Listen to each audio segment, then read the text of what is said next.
happens if there's a no vote? In one sense, Scotland will slide down the news agenda for the UK, of course, but not a lot will change, at least not immediately. Life will continue to go on. The sky will not fall. The weather will remain just as it is. On the other hand, if there's a no vote, it is quite clear that the United Kingdom is not going to remain the same. It is quite clear that one way or another there will be further constitutional rejigging, if you like. This is not just a question of Scotland, it's also a question of, you look at devolution in Wales, possibility of devolving corporation tax to Northern Ireland. The Treasury may well reject that, but the mere fact that it's something that is being considered is evidence that the devolution settlements, and plural there is important, I think, are not fixed in stone, that they will continue to change and they will continue to evolve.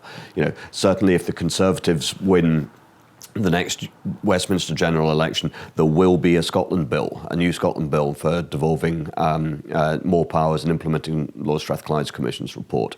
It might not make it into the first Queen's speech, but it will certainly be in the second. And I think it would, from a political point of view, it would have to be beginning its way through Parliament before the 2016 Holyrood elections. I think if Labour wins and so on, it's a little less clear.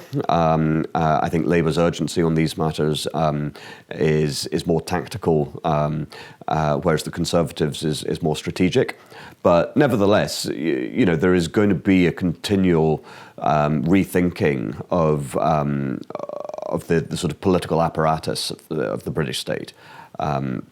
What happens if we vote yes and so on? I think a lot of people will wake up the next morning and wonder, Christ, what have we done? Did we really mean to do this? And what do we do now? There will, of course, be lots of people enthusiastic about it, but if it's a yes vote, it is going to be by such a small percentage of the population, that it's not to say that a yes vote will be illegitimate or anything like that. Of course it won't be. They will have won fair and square.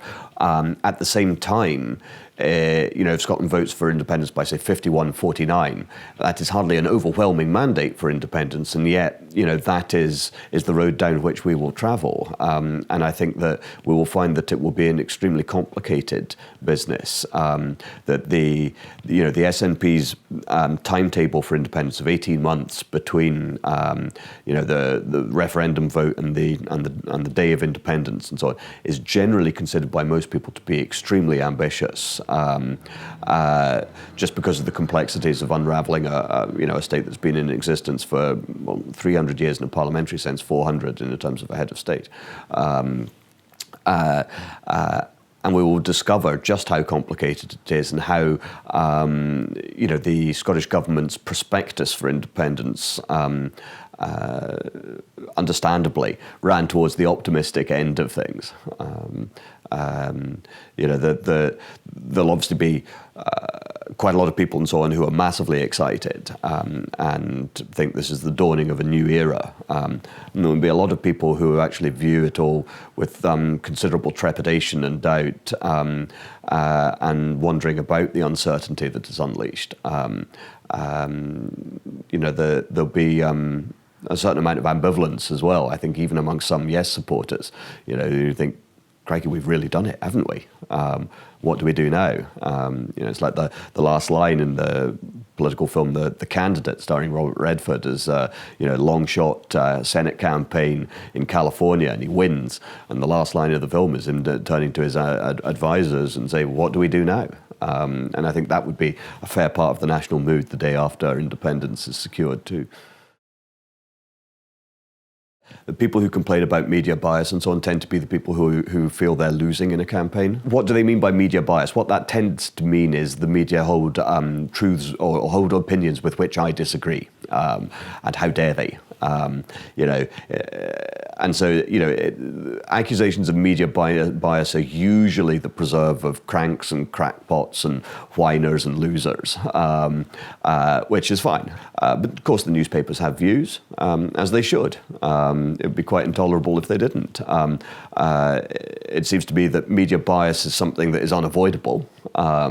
because newspapers and television and radio and so on are made up of people, and the idea of balance and objectivity might well often be quite good for producing quality journalism and so on. It's not necessarily necessary, and nor is it a requirement.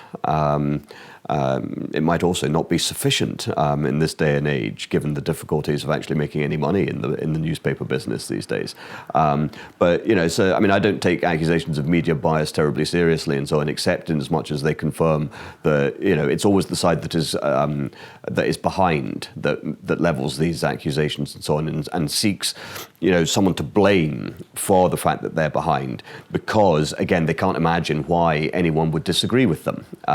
So the fact that people do disagree with them has to be down to something. There has to be some sort of shady reason, perhaps even a conspiracy and so on, that is defrauding the people or something, or somehow conning the people into thinking the wrong way. Otherwise, they wouldn't be suffering from this sort of appalling, false consciousness or something. It's all rubbish.